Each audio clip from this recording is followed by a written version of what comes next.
Hey, it's my birthday, or it was at least. You don't care, but I do, and because it was my birthday, I figured I would release a video where I go over my wish list for Nintendo game remakes for every year from 1996 to 2015, one remake per year of my life. Not starting in my birth year because it would feel weird to ask for games from 2022 to be remade.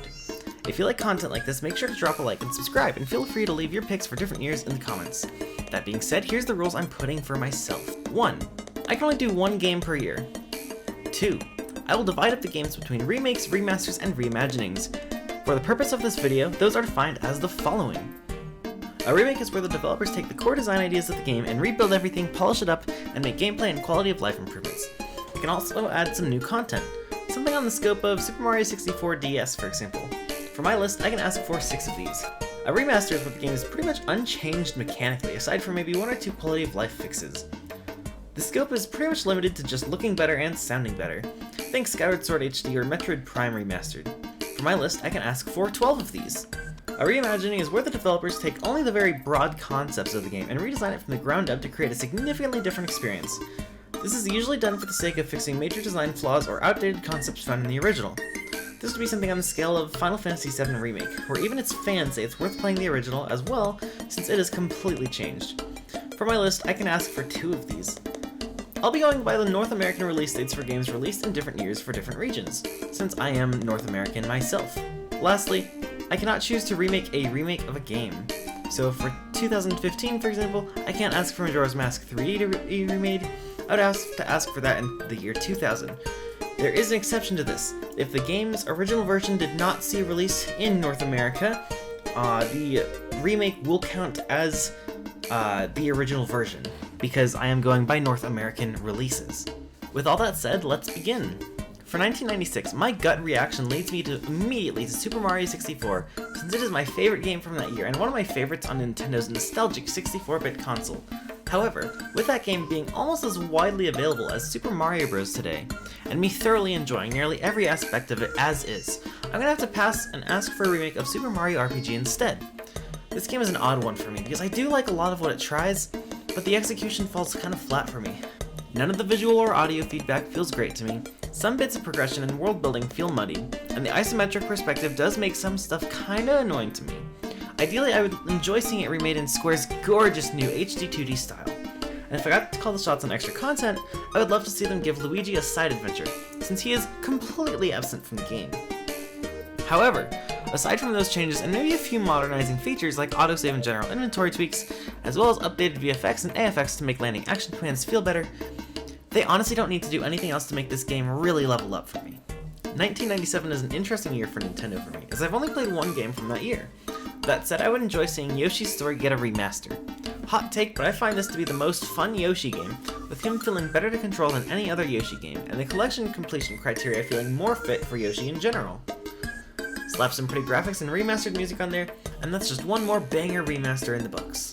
1998 is iconic for many reasons. It featured the release of the original Mario Party, Banjo-Kazooie, Pokemon Yellow, and F-Zero X, but all of those pale in comparison to The Legend of Zelda Ocarina of Time.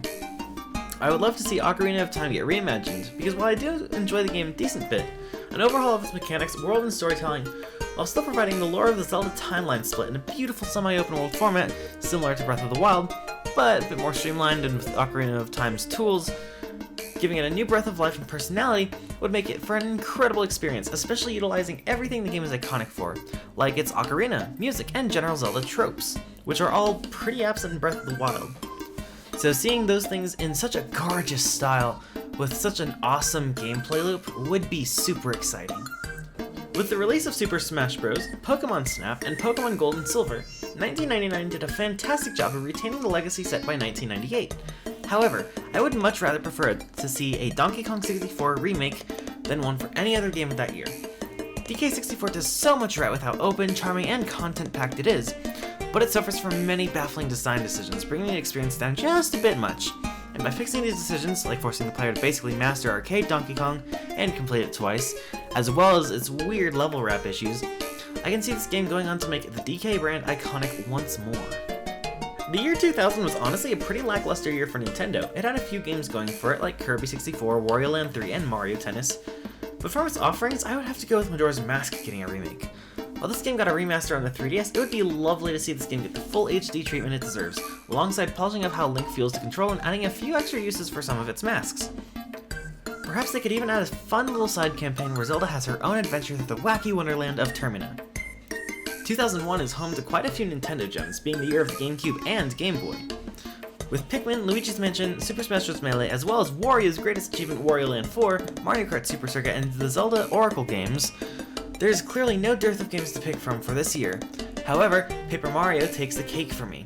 Being Mario's first crafty foray, there is plenty to improve, despite the game being one of my favorite games of all time.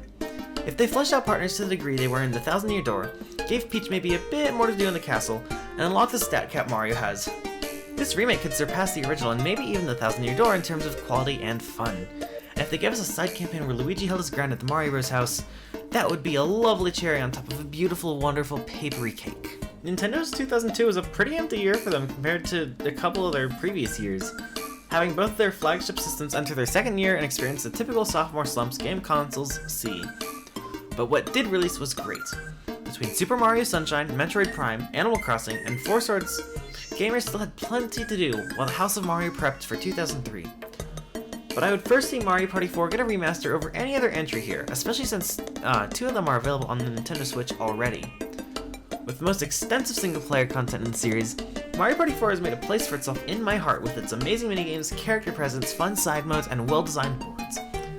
If they just took the visuals and reworked them to make the boards look less ugly, I'm certain this Mario Party would instantly rise to one of the top picks among fans. 2003, my birth year, had a lot of pretty solid games for Nintendo, including Mario & Luigi Superstar Saga, Mario Kart Double Dash, The Legend of Zelda The Wind Waker, and Fire Emblem. However, of this year's releases, Wario World is by far the hardest to acquire today, so I would love to see it get a remaster. I honestly don't have much else to say, since I really don't know much about this game to begin with. 2004 is the year of what is currently my second favorite game of all time, so in a heartbeat, I would love to see it get a remake. Paper Mario: The Thousand Year Door. Give this game some gorgeous visuals, tweak some chapters like the Twilight Forest and Key Hall Key to reduce its backtracking, and give us Paper Luigi and the Marvelous Compass as a story mode. And this may be the game to surpass Super Mario Odyssey as my favorite game of all time. Much like 2003, my pick for this year is going to be going towards a game that initially sold poorly, so much so that the prices for it online are absolutely ridiculous. Those who follow my Twitter know that I've wanted to pick up a physical copy of Fire Emblem Path of Radiance for quite some time. But with its price typically being at least $200, it just isn't a justifiable purchase for me. So a remaster would go a long way toward exposing people to what many consider peak Fire Emblem and showing where Ike, a beloved character who is playable in Super Smash Bros. From Brawl onward, comes from. Being the launch year of the Wii, I'm honestly surprised how few games were released. While I don't care too much for it, I would enjoy a remaster of New Super Mario Bros. DS, with small refinements to the gameplay to allow for a more fluid experience, as Mario feels quite clunky to control in that game to me. Being a remaster, I wouldn't expect much more to change, nor would I need much more to change.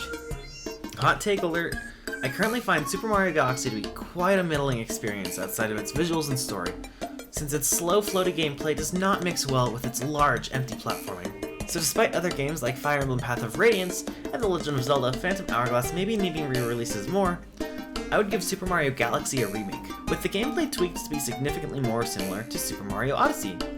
This would open up a previously low skill ceiling the game had for mastering its gameplay, allowing for veteran players to more satisfyingly run through the game, while still keeping it more accessible for newer players. And of course, adding an actual post-game instead of just play it again, but you're Luigi, would be more than welcome as well, despite how much we love our wonderful green boy. 2008 makes itself an extremely easy year to pick from for me, as the only games to give my pick competition are a middling Mario and Sonic game, a middling Smash Bros. Game, and some DS games that I have not played. As you may have guessed, my obvious pick is Wii Music, because it is the epitome of perfection. Okay. Just kidding. My pick is obviously Mario Kart Wii. Give that a remaster.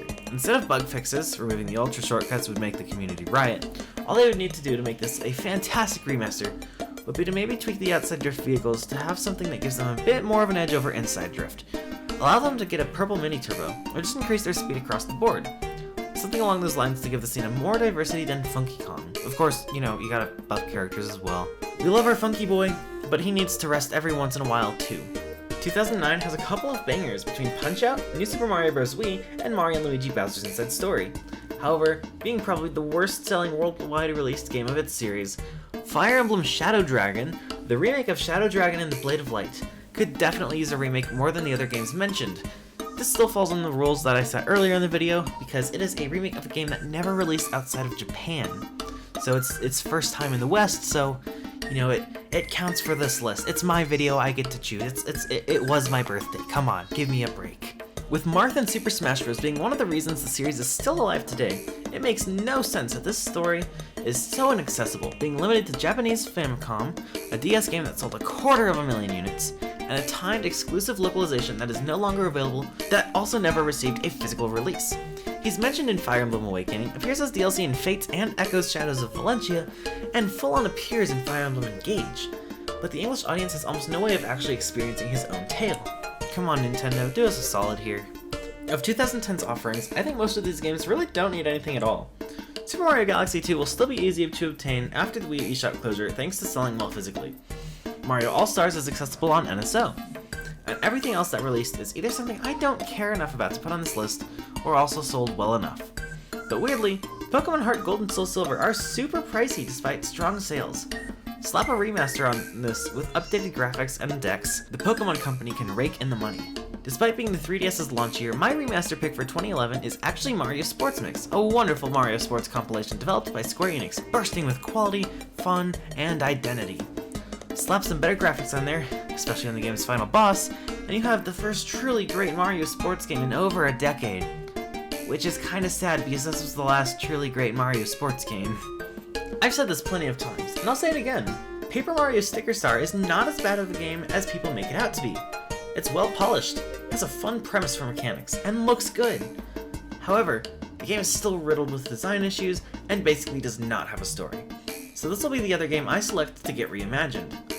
If they pulled heavily from the game's beta, reworked the battle system to give reasonable risk-reward with entering fights, added depth to its overworld mechanics, and gave Bowser some time to show him doing some heinous stuff with the power of the Sticker Comet, as well as giving Peach some agency over her own situation, even if it ends up having the same result, I think a game using the basic idea of stickers to attack, defend, and interact with the world could be great. This game reeks of missed potential, and I would love to see it realized. The games released in 2013 are quite special to me. It was the year of Luigi and holds some of my fondest memories in gaming, with it having my first Animal Crossing game, the remaster of Donkey Kong Country Returns, that made it easy enough for 10-year-old me to finally beat, my favorite Luigi's Mansion game, Dark Moon, my first Zelda being Wind Waker HD, though A Link Between Worlds was my first 2D Zelda as well, so that helps. There were so many great games that year. However, I see Mario & Luigi Dream Team being the best choice for a remaster. Allow the player the chance to skip the game's many tutorials, and give the Mario & Luigi series the chance to prove itself once more on Nintendo's next flagship system. And the game would see a strong launch with great ratings and plenty of players happy to see such a wonderful game no longer bogged down by tedious aim-mashing through text. There's honestly not a lot of remaster potential in 2014. Donkey Kong Country Tropical Freeze, Mario Kart 8, and Hyrule Warriors are already available on Nintendo Switch. Smash 4 was made redundant by Ultimate, and Yoshi was a remake, so I can't put it on this list, because its original was in North America. That leaves Kirby Triple Deluxe and Tomodachi Life for me to choose from, and if you know me, you know I do not care about 2D Kirby, so Tomodachi Life it is. Given Miitobia's Switch's character customization, the ability to be gay, and better graphics, a Tomodachi remaster would be a big step in restoring Nintendo's personality in their content. Before I jump into the final year, I wanted to give some honorable mentions to games I would still like to see receive these treatments, just not as much as others from their release years. F-Zero X receiving a remaster would be super cool, but I've dreamt of Ocarina of Time reimagining for too long to not include it in this video. Fire Emblem Thracia 776 and Genealogy of the Holy War would also be great remake picks, but I just kinda have other priorities at the moment. A reimagining of the Zelda Oracle games would be cool. There's some neat ideas in there, but they're kinda boringly executed in my opinion. I also think F-Zero GX getting a remaster would be awesome, but I would prefer Wario World. Partners in Time is probably the Mario & Luigi game that needs a remake the most, but even then I think Fire Emblem needs it way more. I would like to see a reimagining of Super Paper Mario because I love its story and locations, but oh my god, the gameplay and mechanical level design is just so god awful. Like, what the hell were they cooking with this? Like, that fucking block thing is so bad, running through the white area is so boring. Earning rubies for the World 2 area is just a chore. Every other world in this game sucks ass. So if it got a reimagining, I would love to see them actually be competent with how they design stuff. because interesting is not always entertaining, and they need to understand that for that game's level design. Fire Emblem Radiant Dawn could also use a remake, but I want to like Mario Galaxy so much that I just had to prioritize it over Fire Emblem. Bowser's Inside Story receiving a remake would also be really cool, but it got one on the 3DS that was more than good enough, in my opinion, to satiate me for the next decade. Super Mario Galaxy 2 could also use a remake, akin to the one I proposed to Galaxy 1, but the level design in 2 fits the gameplay significantly better because it is significantly more difficult, so it really does not need it as much, in my opinion, not even close, actually. Fortune Street would also be a fun one to see remastered, but Sports Mix seems more important given the state of Mario Sports. Seeing a Fire Emblem Awakening or Luigi's Mansion Dark Moon remaster would be very neat, but Dream Team can benefit a lot more from a lot less. Slight spoilers for the last pick now, but Yoshi's Woolly World just doesn't need a re-release to give it the life the other game I chose does. The game stands completely fine on its own, and while it would be nice for more people to be able to get the chance to play this game, I think as a historical piece of software, it just has much more lasting power than this next game I'm going to choose. Alright, all that said and done, my final remaster pick for this video is, wait for it, drumroll please. No? No drumroll? No? Come on man. It was my birthday yesterday. Or maybe the day before when this video comes out. I don't know. But my final pick is The Legend of Zelda Triforce Heroes. It's pretty fun in multiplayer and could benefit a lot from split-screen couch co-op or just a more active online environment. So giving it another way to stay online and keep people playing would be really important for allowing future generations and stuff to play the game. And with that, we have our full list. In summary, I would like to see remasters for Yoshi's Story, Mario Party 4, Wario World, Fire Emblem Path of Radiance, New Super Mario Bros. DS, Mario Kart Wii, Fire Emblem Shadow Dragon, Pokemon Heart Gold and Soul Silver, Mario Sports Mix, Mario & Luigi Dream Team, Tomodachi Life, and The Legend of Zelda Triforce Heroes. I would give remakes to Super Mario RPG, Donkey Kong 64, Majora's Mask, Paper Mario The Thousand Year Door, and Super Mario Galaxy. And lastly, I would love to see reimaginings of The Legend of Zelda Ocarina of Time and Paper Mario Sticker Star. Hey, hope you enjoyed the video. Do you have any picks you disagree with? What are some reimaginings you would like to see? How about games you would like to see remade in general? Make sure to drop a like and comment, and please subscribe. Thanks for tuning in. I'll see you next time. Peace.